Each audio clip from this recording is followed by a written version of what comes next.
Okay, so this is being recorded in June, on June 4th, 2024. So I'm well ahead of the curve. You all can hear my generator in the background. I want to go ahead and give you that disclaimer. My bad. It's it's atypical in the state of Washington for us to have huge windstorms which knock out power here. It's a common thing. Okay. So I know you saw the title, and if you're watching my videos and you're curious, you want to know. You all know in traditional jobs what happens when you tick a customer off. And sometimes some people who own businesses keep on their people about great customer service. And we've all heard the term, the customer is always right. In traditional jobs, unfortunately, when you work a 9 to 5, it's usually that way. And you'll note that when a customer was wrong, no matter how nice you were, sometimes your boss will gaslight you and let you know what you could have done better, because you're going to always run across that one that's trouble and problematic, right? So we know the theory that the customer is always right. In practice, we know that to not be true, because some people that live by that get ahead of themselves. Here's the but part. If you own a business, right, then you know the customer is always right, but all money's not good money.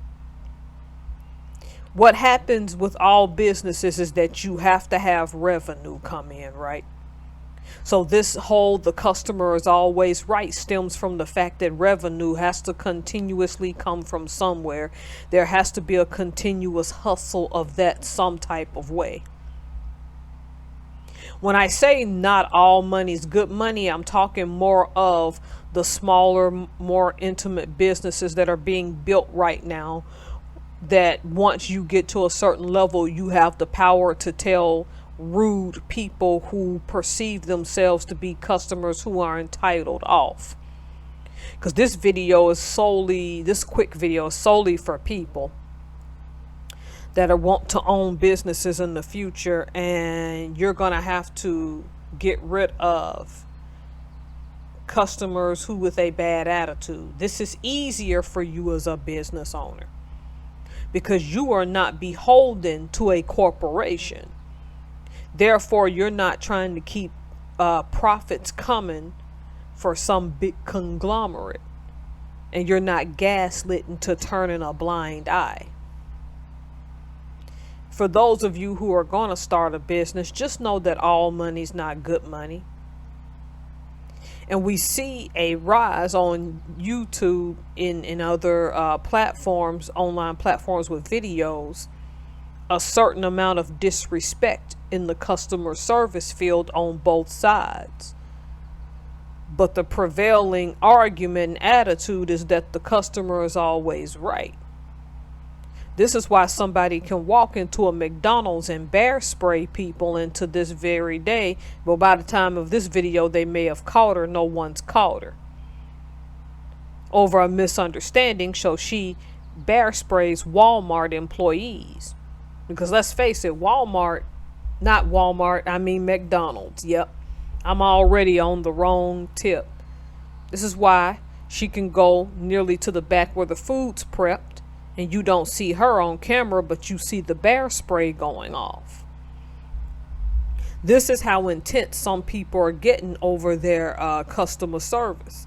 And all you have to do is go watch both, actually, Walmart and McDonald's film clips that have gone viral, and you'll see the disrespect coming from customers. To spray someone with bear spray in an environment where food is being prepped is not only assault, but it's unsanitary. And when that person did it, they did not take into account the damage that they caused. That's a good example of when all money isn't good money. When someone wants to come back in the store and fight you because their fries are cold, then that was an accident. All money isn't good money. I will be the first to admit that years ago I got so tired of getting calls, and this is a shame for me to admit, from a certain conglomerate that thought I was a certain person that I wasn't, and I kept getting the calls saying I owe someone money for a service and I didn't. That when I got on the phone, I snapped on the lady, she hung up, and I kept calling back because I had reached my breaking point of telling them nicely. That didn't give me the right to snap, and because I called into a customer service, she had a right to hang up on me. But it had been for many years, someone who once owned my phone number owed some people some money, and I was the one getting phone calls. And once you get those phone calls past 10 times, you start to lose your patience when you tell them and they're still insisting, no, you got to be this person, and you're telling them, well, no, that's not my name. And whoever you're looking for, I can assure you, never heard of that person in my life, nor have I ever lived in, much less stepped foot in, the state of Massachusetts. And how a person in the state of Massachusetts has a 360 Washington state area code numbers beyond me. It can happen. They could have been military, any number of things. Could have had a job here, could be from Washington and moved there. That's on me because I got an attitude and lost my cool. This is for people who are owning small businesses. All money's not good money. Learn to take some losses. And note that unlike corporate conglomerates, know when you're building something when to put up with certain things and when to walk away.